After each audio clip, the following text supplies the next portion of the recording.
Il est 20h et l'heure est à l'actualité sur Canal 2 International. Tout de suite, les titres à la une de l'actualité.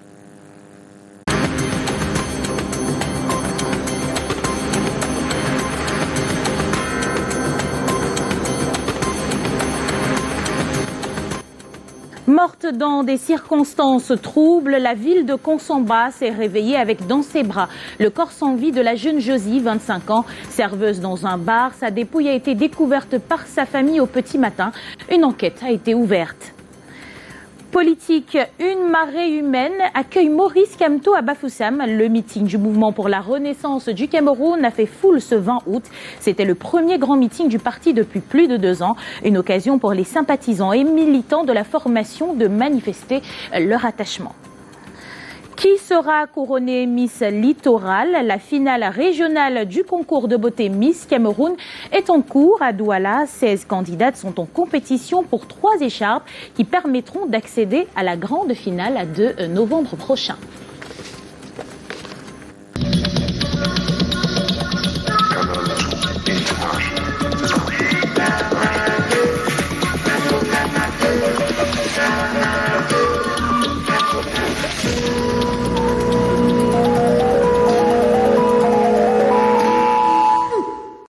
Tous et bienvenue une fois de plus aux 20h sur Canal 2 International. Un réveil brutal ce dimanche dans la ville de Konsomba pour la famille de la jeune Josie Obiégué, serveuse dans un bar. Elle sera retrouvée morte dans sa chambre. Une enquête est ouverte dans le but d'élucider les circonstances de sa mort. Elle qui est rentrée sans souci apparent de son boulot la veille. Les précisions, c'est avec Titi Freeman et Emmanuel Gomba dans ce reportage. La main à la joue, Aubin est inconsolable. Sa sœur, Josie Obiège Minchere Tiogon, n'est plus.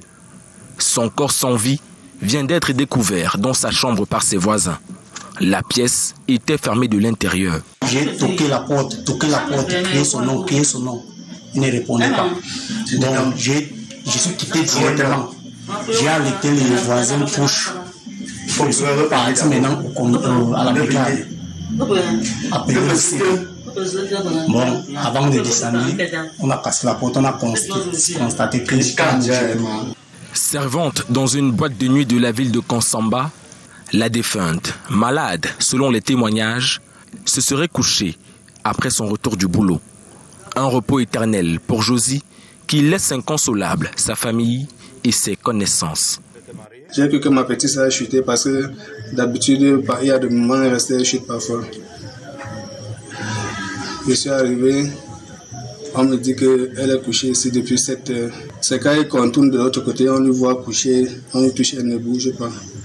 C'est là qu'on m'a appelé, je suis arrivé ici, là. Je constate que ma petite sœur Sa dépouille, transportée à la morgue, une enquête est ouverte sur les causes réelles de son décès. Célibataire, âgée de 25 ans, Josie laisse derrière elle un petit garçon. En politique, à présent, le président du MRC, Maurice Kamto, au contact de ses militants ce samedi 20 août. Le parti a fait foule dans la ville de Bafoussam. C'était à l'occasion de l'installation des nouveaux responsables des différents organes de base de la formation politique. Les précisions, c'est avec Walter Bertrand et Dimitri Kuaté. La capacité de tenir sur la longue durée. Maurice Kamto, président national du mouvement pour la renaissance du Cameroun, a procédé ce samedi 20 août 2022 à l'installation des responsables nouvellement élus des organes de base du parti dans la région de l'Ouest, en particulier les membres du nouveau bureau de la Fédération régionale Ouest, avec Maître André Maritassa, patron du MSC dans la région. Le rendez-vous a eu lieu à l'esplanade de l'église évangélique du Cameroun, paroisse de Diandam, par Bafoussam, devant des milliers de militants, sympathisants, partisans, une véritable marée humaine. Un jour historique du combat de loyauté et de fidélité avec tous les militants du MRC de la région de l'Ouest. Nous avons découvert notre mission. Nous avons compris qu'il faut mener au quotidien ce combat afin que les conditions de vie des Camerounais soient améliorées. Nous luttons pour que le fermier de Kwekong à Bafoussam soit épanoui à travers son activité. Nous militons pour que le cultivateur de Takouche à Baleine soit puisse écouler paisiblement ses produits sur le marché et en tirer les revenus pour une vie décente. Nous sommes engagés afin que l'artisan de Malantouen ou de Fumban dans le Nord, ou de Bawang ou de Bamejou dans les hauts plateaux, expose et vende ses produits partout où besoin se fera et en récolte des produits juteux.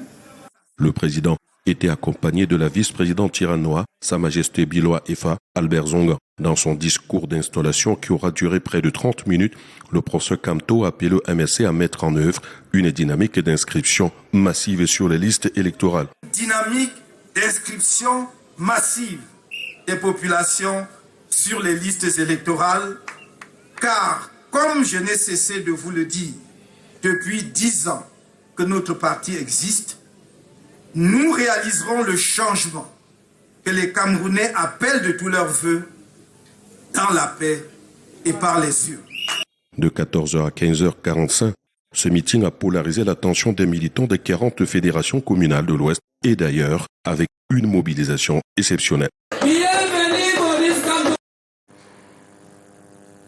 Et de retour de Bafoussam vers d'autres voies, il faut à tout prix prévenir au maximum les accidents de la route. C'est l'objectif principal de la gendarmerie nationale en cette veille de la rentrée scolaire 2022-2023. Depuis quelques jours, les contrôles s'intensifient sur divers axes routiers du pays. Ce week-end, c'est sur la nationale numéro 4 à Yaoundé-Bafoussam justement que les bérets rouges se sont déployés. Les précisions, c'est avec Bénédicte Ngono et Bertrand Sassé.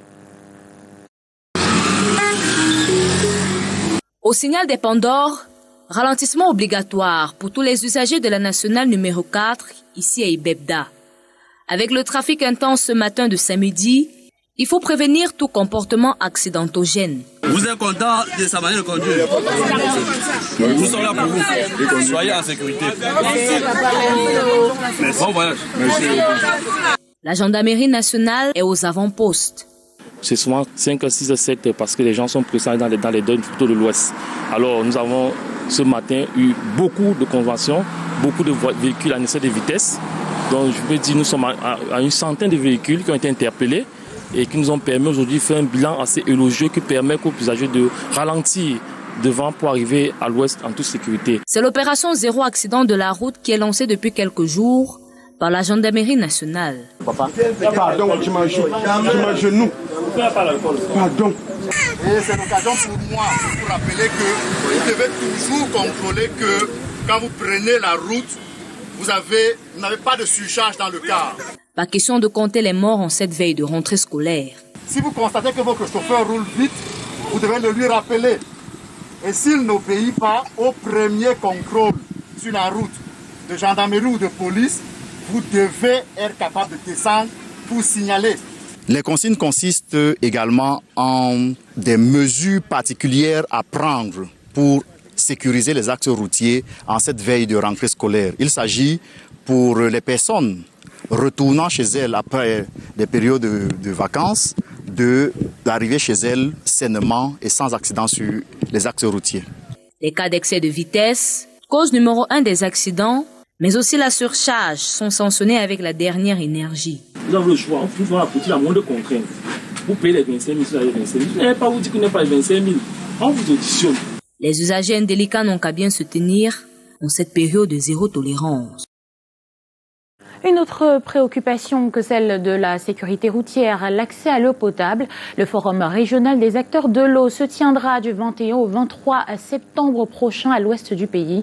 Une réunion préparatoire a eu lieu dans la ville de Tchang. Il est question de résorber le problème d'adduction d'eau dans les villes de l'ouest où la plupart des ouvrages dédiés à la distribution d'eau cessent de fonctionner. Plus de détails avec Eric Matani.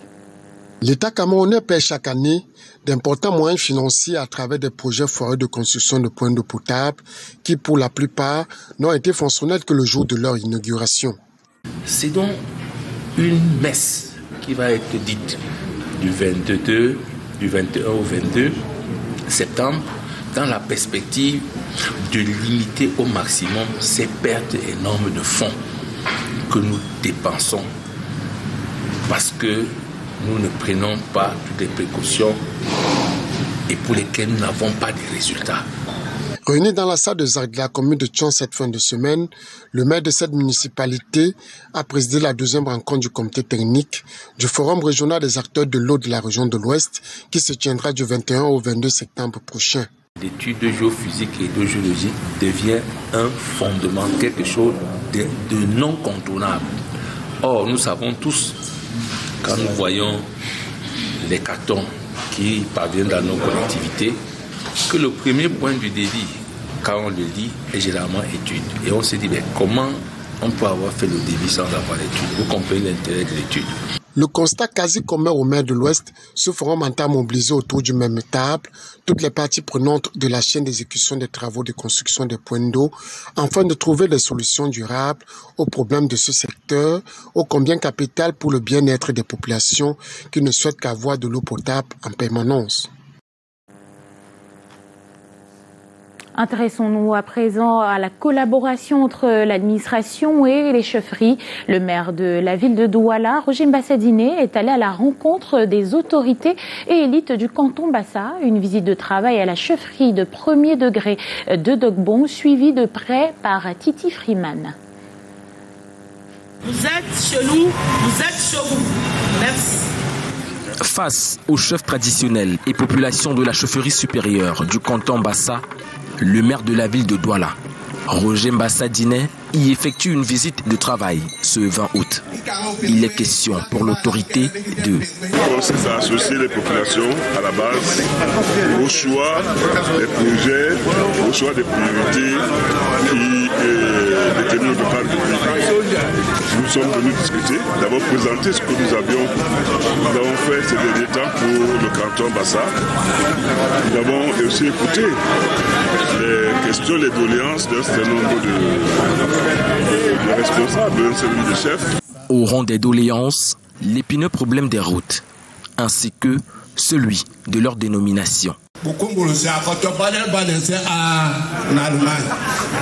Or, vous nous avez demandé des noms, on vous a donné des noms, et quelque part dans la politique de Boulangor, on a refusé les noms des autochtones. Nous souhaitons que nos propositions, si elles ont été approuvées, aboutissent. L'emploi des jeunes et l'assainissement de la ville sont également soulevés.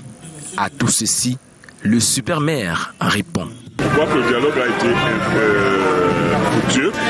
Nous repartons d'ici avec quelques résolutions déjà pour que les habitants de ce canton se sentent bien chez eux. Nous allons essayer de retenir les principales préoccupations et les intégrer dans le budget et dans le plan de campagne de la ville pour l'année 2023. Nous irons, après le canton, nous irons maintenant faire le tour avec les communes d'arrondissement pour se partager le travail. De quoi réjouir le chef supérieur du canton Bassa. La question a été très pertinente, les réponses également très sincères.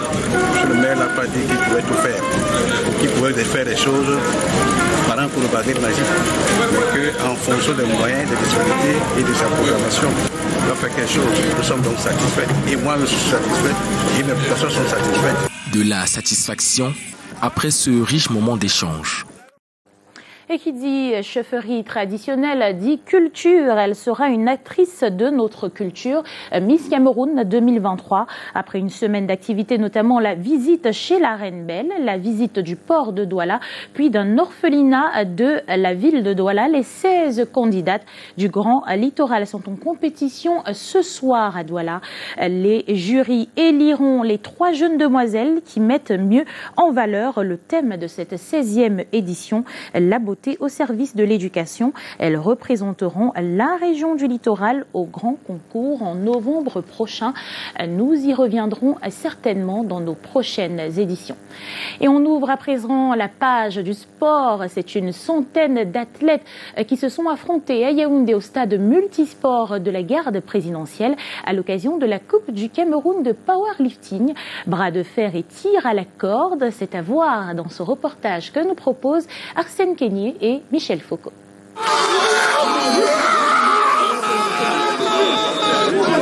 Voici les champions du Cameroun 2022 du tir à la corde. Il s'agit de GP Sport. L'équipe de la garde présidentielle a battu en finale Predator de Yaoundé dans une compétition âprement disputée où l'on retrouvait des équipes telles que Poupinet Sport de Douala, Bimi Sport de Yaoundé, Lyon Sport de Yaoundé, ou encore champion sport de Yaoundé. L'équipe de la garde présidentielle a été la plus forte. Cette journée, c'est une journée de plus de victoires comme les années précédentes. La motivation, c'est simple, c'est le travail, l'ardeur et la discipline. Quand vous réunissez ces trois éléments, faites les performances. Je peux toujours Au bras de fer chez les dames, c'est Eterna Jennifer Vermus qui est sacrée double championne, bras gauche et bras droit, dans la catégorie de 72 kg chez les juniors U15, tandis que Salamat Bouba est double championne chez les seniors pour la deuxième fois consécutive. Aujourd'hui, je suis championne du Cameroun par la grâce de Dieu. Seul le travail paye. Chez les messieurs, dans la catégorie junior de plus de 95 kg, la médaille d'or est revenue à Tebou Giresse. Et chez les seniors de plus de 95 kg, c'est Melou Inoussa qui est sacré. J'ai donné ce trophée à mon coach et ma salle et mes collègues. À Michel le maire et Douala 4e, parce que c'est lui qui nous encourage à affronter tout ça. Pour la Fédération camerounaise de powerlifting, organisateur du tournoi, c'est un happy end. Le champion au tir à la corde du Cameroun va représenter le Cameroun au championnat international. La fête est donc encore plus belle pour GP Sport, qui représentera le Cameroun au prochain championnat d'Afrique du tir à la corde en mars 2023 en Afrique du Sud.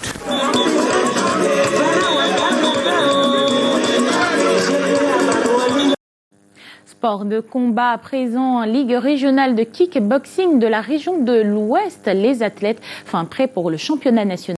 Le gymnase de la Légion de gendarmerie de l'Ouest vient de servir de cadre pour évaluer le niveau de ces athlètes déterminés à obtenir le titre de champion du Cameroun. Michel Solution Fauquois pour plus de précisions. Le gala régional de kickboxing qui s'est déroulé dans la ville de Bafoussam avait pour principal objectif la sélection et la préparation de ces athlètes pour le championnat national et les finales de la Coupe du Cameroun que va accueillir la région de l'Ouest, avec la ferme volonté de maintenir le trophée, ce qui a nécessité une préparation soigneuse. J'aimerais que tous les élites de l'Ouest comprennent ce que c'est que le kickboxing, même pas seulement le kickboxing, tous les sports de contact. Et j'ai demandé à mes enfants, je les exhorte même à bien travailler parce qu'ils auront tout ce qu'ils voudront. Et la seule satisfaction que nous on aura, c'est la victoire et rien que la victoire. Alors, il suffit seulement que nos élites adhèrent à la chose. La technique, l'engouement et l'engagement de ces athlètes a été apprécié comme un signe positif pour l'entraîneur régional. J'ai une fierté en moi parce que vraiment le niveau des enfants et ce que vraiment je cherchais dans ce gala, j'ai eu cela. Les classes C ont donné le meilleur d'eux. Et les classes B et classe A, vraiment je crois que vous avez vu le niveau du travail. Les athlètes de la région de l'Ouest, détentrices de 3 trophées internationaux et 6 coupes du Cameroun, ont aussi démontré leur engagement à se maintenir au sommet. Parce que j'ai appris à gagner en 15 secondes pendant 5 ans. Je crois en moi et je crois en Dieu. Je sais que je vais gagner. Parce que je gagne toujours. Je suis à 13 combats, 13 victoires. Pas seulement au Cameroun, au Maroc, en Algérie, en Arabie Saoudite. Et je n'ai jamais perdu un seul combat. Donc je gagne toujours 13 combats, 13 victoires, 12 KO. Après quelques perturbations ayant freiné le calendrier de compétition de kickboxing à l'Ouest, les compétiteurs de la région de l'Ouest sont désormais prêts pour glaner d'autres victoires et trophées. Après les performances en sport et les questions de gouvernance de ce secteur, arrimer les activités sportives aux exigences de la gouvernance locale à l'ère de la décentralisation, c'est la principale préoccupation au centre de la 26e conférence sectorielle des services déconcentrés du sport et de l'éducation physique pour le sport. Les travaux étaient ce week-end dans la ville de Ntchui, suivis par Daniel Anissé-Boudier et Bertrand Sassé.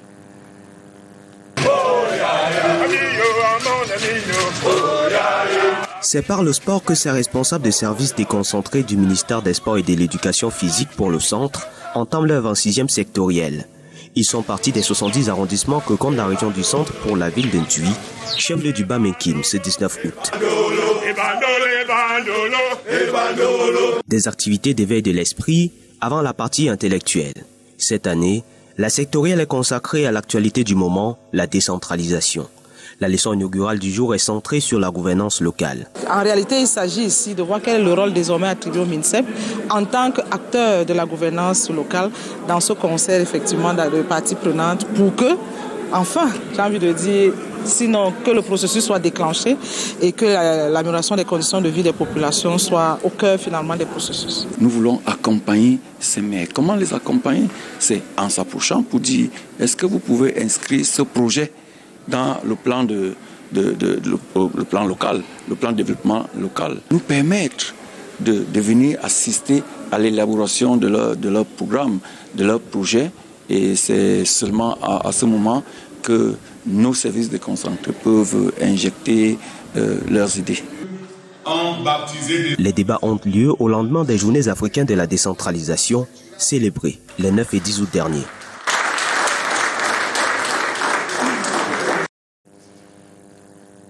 Et nous clôturons ce journal avec cette brève à l'international en Côte d'Ivoire où l'ex-première dame Simone Gbagbo a créé son parti politique 2 ans avant la présidentielle de 2025.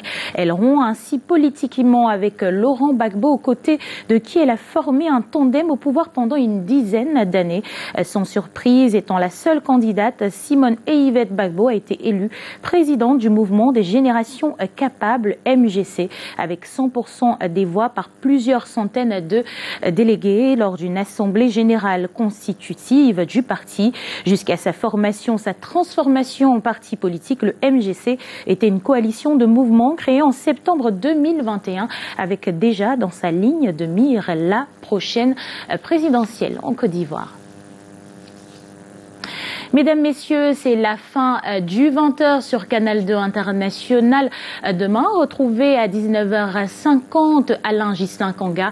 Le journal de 13h bilingue sera présenté par Monique Naoussi Fosso et dans quelques instants, la reine de Rodrigue Tonguet qui reçoit justement Robert Bapo-Lipod. Je vous souhaite une excellente soirée en compagnie des programmes de Canal 2 International.